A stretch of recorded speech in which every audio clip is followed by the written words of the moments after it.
السلام علیکم۔ وعلیکم السلام۔ اجازت؟ جی کیا حال ہے، آپ ٹھیک ہیں؟ جی اللہ کا شکر۔ جی میرا سوال جو ہے وہ دو حصوں پر مشتمل ہے۔ جی پہلا حصہ ذرا طویل اور دوسرا مختصر ہے۔ یہ کہ یہود اور نصارہ اور مسلمانوں کی ایک بہت بڑی جماعت احمدیہ کے علاوہ اس بات پر یقین رکھتی ہے کہ عیسیٰ علیہ السلام کا دوبارہ نزول ہوگا، وہ تشریف لائیں گے۔ اس سلسلے میں جماعت احمدیہ اس بات کا یقین رکھتی ہے کہ غلام احمد مرحوم عیسیٰ علیہ السلام تھے۔ اس سلسلے میں کوئی دلیل، آپ ٹھوس دلیل ارشاد فرمائیے۔ اس کا دوسرا حصہ بھی اگر آپ وہ اس کے بعد شکریہ۔ جماعت احمدیہ کا عقیدہ آپ نے بیان کر دیا، مجھے کرنا چاہیے تھا۔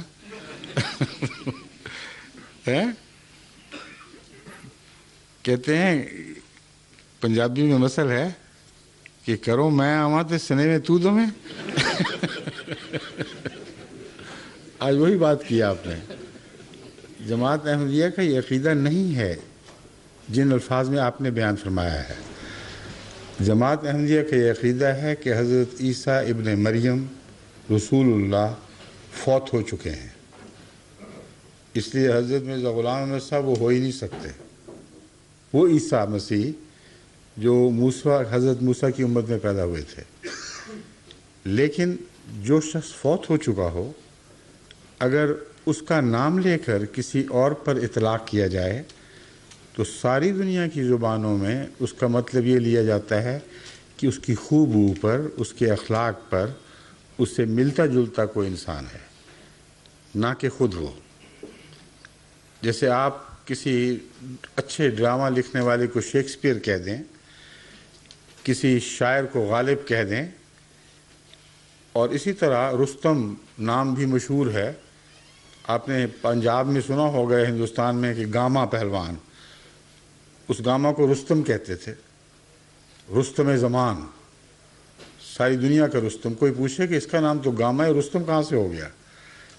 لیکن سارے لوگ سمجھتے ہیں کہ یہ انسانی طرز بیان ہے کہ ایک شخص جو اپنی بعض باتوں میں کسی اور سے مشابہ ہو جائے، اتنا مشابہ ہو کہ اس کی جو بنیادی صفت ہے وہ ایک ہو جائے، تو پھر ایک آدمی کو دوسرے کا نام دے دیا جاتا ہے۔ آپ نے کبھی سنا ہے کسی کو یہ کہتے ہوئے کہ یہ تو حاتم طائی ہے؟ کیوں کہتے ہیں؟ سخاوت اس کا خاصہ ہے۔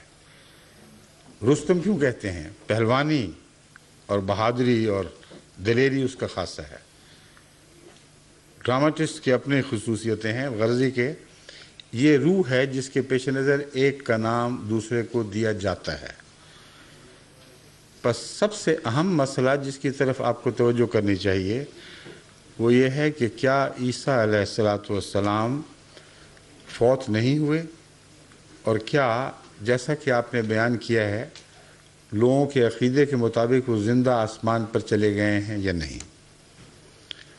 آپ نے یہود کا بھی ذکر فرمایا، اور مسلمانوں کا بھی اور عیسائیوں کا بھی، اور ظاہر یہ ہوا سوال سے کہ گویا سب کا ایک ہی عقیدہ ہے۔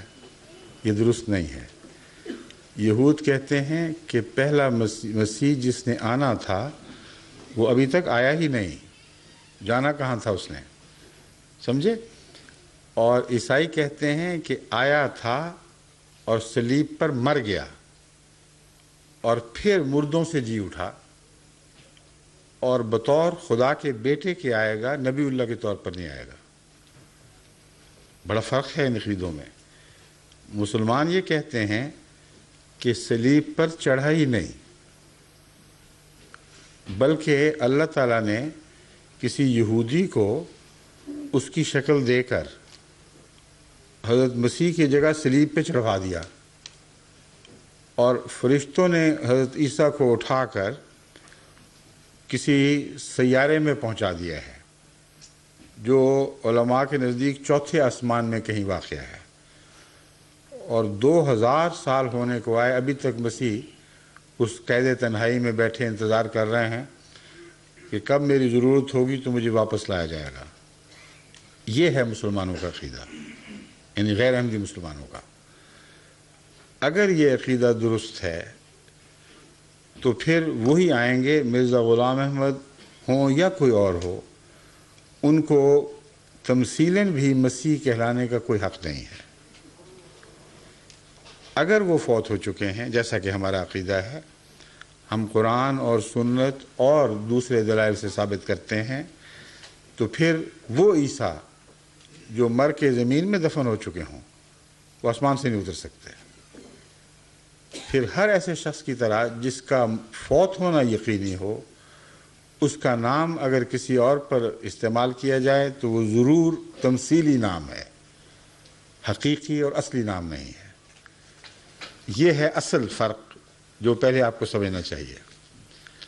اس ضمن میں آپ کی توجہ حضرت مسیح علیہ السلام کے ایک فیصلے کی طرف کرواتا ہوں، جس کے متعلق ہم جھگڑ رہے ہیں۔ وہ سب سے بڑا مجاز ہے کہ فیصلہ کرے۔ حضرت مسیح سے پہلے بھی یہ خیال تھا کہ ایک شخص ایلیا نامی جو نبی تھے وہ زندہ آسمان پر اٹھائے گئے، اور یہ بات اولڈ ٹیسٹمنٹ میں لکھی ہوئی ہے اور بڑی وضاحت کے ساتھ پوری تاریخ ہے اس کی۔ غالباً یسائیہ میں ہے، لیکن بہرحال اولڈ ٹیسٹمنٹ میں نہ صرف یہ کہ مسلم، بلکہ حضرت عیسیٰ علیہ السلام نے اس کو تسلیم کیا۔ جب ان سے پوچھا گیا کہ کیا تم اس بات کا انکار کرتے ہو جو صحیفوں میں لکھا ہے، انہوں نے کہا نہیں، بالکل انکار نہیں کرتا۔ یہ بھی لکھا ہوا تھا کہ وہ دوبارہ آسمان سے اسی رتھ پر بیٹھے ہوئے جو آتشی یعنی آگ برساتی ہوئی ایک رتھ ہے، نیچے اتریں گے، اور جب وہ اتریں گے تو وہ اعلان کریں گے کہ مسیح آنے والا ہے، اس کو قبول کر لینا۔ اب یہود نے حضرت عیسیٰ سے سوال کیا، یہ یہود کا یہ سوال حضرت عیسیٰ علیہ السلام کو پہنچایا گیا کہ وہ کہتے ہیں کہ ایلیا تو اترا نہیں اور آپ کہاں سے آ گئے؟ تو حضرت مسیح نے اس پیشگوئی کا انکار نہیں فرمایا، فرمایا ٹھیک ہے، لیکن حضرت یحییٰ جو یوحنا بپتسمہ دینے والے کہلاتے ہیں، یہ وہی ایلیا ہیں جنہوں نے آسمان سے آنا تھا۔ چاہو تو قبول کرو، چاہو تو نہ قبول کرو۔ تو اب آپ یہ بتائیے کہ مسیح کا یہ فیصلہ اگر درست ہے تو حضرت ایلیا دراصل حضرت ہارون کی صورت میں اترے ہیں، یحییٰ کی صورت میں، ہارون نہیں، اور حضرت یحییٰ کو سچا ماننا اس صورت میں ہمارا فرض ہے، باوجود اس کے کہ وہ ان لوگوں کے سامنے ایک انسانی ماں کے پیٹ سے پیدا ہوئے تھے، ان کے ماں باپ کے نام اور تھے، اور حضرت ایلیا کے نام کا اپنا نام اور ماں باپ کے نام اور، باوجود اس کے کہ انہوں نے آسمان سے اترنا تھا، پھر بھی حضرت عیسیٰ علیہ السلام نے یہ فیصلہ صادر فرما دیا کہ یحییٰ ہی وہ ایلیا ہے جس نے آسمان سے اترنا تھا۔ اب سوال یہ ہے، یہ فیصلہ سچا ہے یا جھوٹا ہے؟ اگر سچا ہے تو حضرت مسیح پر اس کا اطلاق کیوں نہ ہوگا؟ اتنی سی بات سمجھنے کی بات ہے۔ اس لیے بہت سے ایسے سوالات ہیں جن کے میں کثرت سے تفصیل کے ساتھ جواب دے چکا ہوں۔ اس سوال میں اور بہت سے پہلو ہیں، مثلا وفات مسیح کا مسئلہ، صلیب پر چڑھائے جانے والا واقعہ، جیسے مسلمان بیان کرتے ہیں کہ وہ خود فوت ہوئے ہی نہیں تھے، سلاطین میں ہے بس، اور نہیں، ہاں، یہ جو حوالہ میں نے دیا تھا ایلیا والا، وہ کہتے ہیں سلاطین جس کو کنگز کہتے ہیں، اس سلاطین 2، اس میں چیپٹر 2 ورس 2، اچھا سوری، وہ میں نے رومن میں لکھا ہوا آپ نے، ہاں، 11ویں آیت اور باب 2 میں یہ بات درج ہے، مگر اتنی مسلمہ ہے کہ اس کے عام علماء بھی انکار نہیں کرتے، اس لیے میرا خیال ہے اس حوالہ ہو یا نہ ہو یہ بالکل واضح بات ہے۔ تو وفات مسیح کا مسئلہ سب سے اہمیت رکھتا ہے، سب سے زیادہ۔ اگر حضرت عیسیٰ علیہ السلام وفات پا چکے ہیں لیکن صلیب پر نہیں، جس کا قرآن نے انکار کیا ہے، لیکن طبی موت باقی انبیاء کی طرح، تو پھر وہ تو کبھی نہیں اترتے۔ اب جو دفن ہو گئے، جن کی روح خدا کے حضور حاضر ہو گئی، ان کی واپسی کا عقیدہ جو لیے بیٹھیں گے، جو وہ خود مر جائیں گے مگر کوئی ان کو زندہ کرنے والا نہیں آئے گا۔ اور اگر وہ فوت ہو چکے ہیں جیسا کہ ہم نے کہا ہے، تو آن حضرت صلی اللہ علیہ وآلہ وسلم کی پیشگوئیاں پھر لازماً کسی امتی کے حق میں پوری ہونی چاہیے، جو حضرت محمد صلی اللہ کی امت میں اسی طرح پیدا ہوگا جیسے عیسیٰ علیہ السلام موسیٰ کی امت میں پیدا ہوئے تھے۔